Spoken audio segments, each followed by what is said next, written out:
ഒരു കാര്യം സത്യമാ, ഇത്രയും അച്ചടക്കവും ഇത്രയും കാര്യപ്രാപ്തിയും സ്വഭാവ ഗുണവും വിനയവും ഉള്ളൊരു പെൺകുട്ടിയെ ഞാൻ എന്റെ ജീവിതത്തിൽ കണ്ടിട്ടില്ല.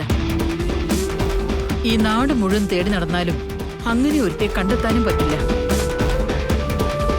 പക്ഷേ എന്ത് ചെയ്യാനാ, വിവാഹത്തിനെ കുറിച്ചൊന്ന് ചിന്തിച്ച് കണ്ണടച്ചു പോയാല് പണം വിടർത്തിയാടുന്ന നാഗങ്ങളുടെ കാഴ്ച. ഇതിനു മുൻപ് മരിച്ചു വീണവരുടെ മുഖം.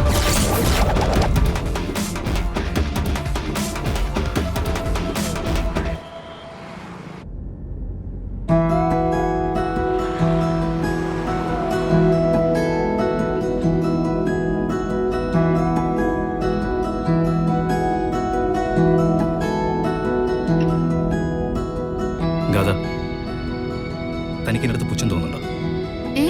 എന്തിന്? മാണിക്കുഞ്ഞിന്റെ കാര്യത്തില് എനിക്ക് അയാളുടെ വീടും അമ്മയുടെ അവസ്ഥയൊന്നും മനസ്സിൽ നിന്ന് പോകുന്നില്ല. എന്തൊരു മോശമാണ്. മാണിക്കുഞ്ഞ് തറവാട്ടിലെത്തിക്കഴിഞ്ഞാൽ അയാൾ ഓരോരുത്തരുടെയും വിശേഷം അന്വേഷിക്കും.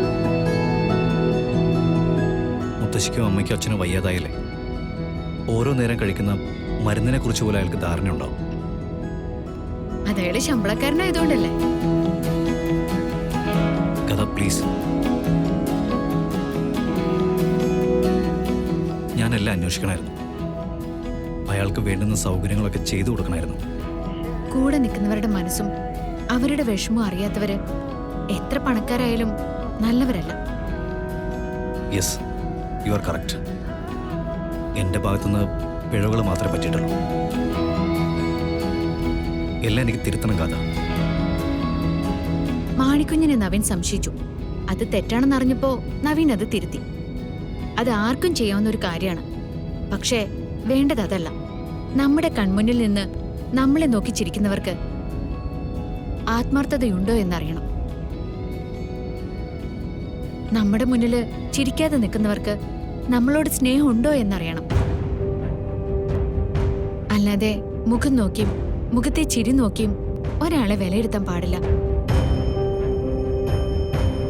വാരിക്കോരി കൊടുക്കണമെന്നൊന്നും ആരും ആഗ്രഹിക്കുന്നില്ല നവീൻ.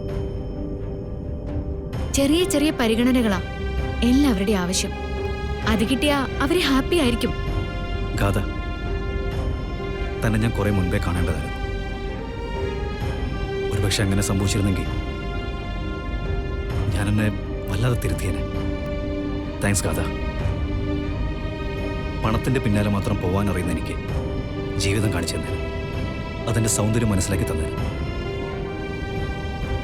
ഗാഥ, ഇനിയിപ്പോൾ എനിക്ക് പേടിയില്ല.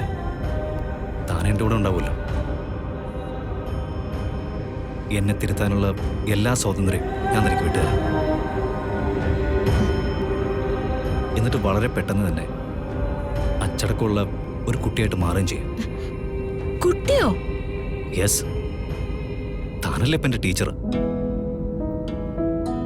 ജീവിതം പഠിപ്പിക്കുന്ന ടീച്ചർ. അപ്പം ഞാൻ കുട്ടി തന്നെ. കൃഷ്ണ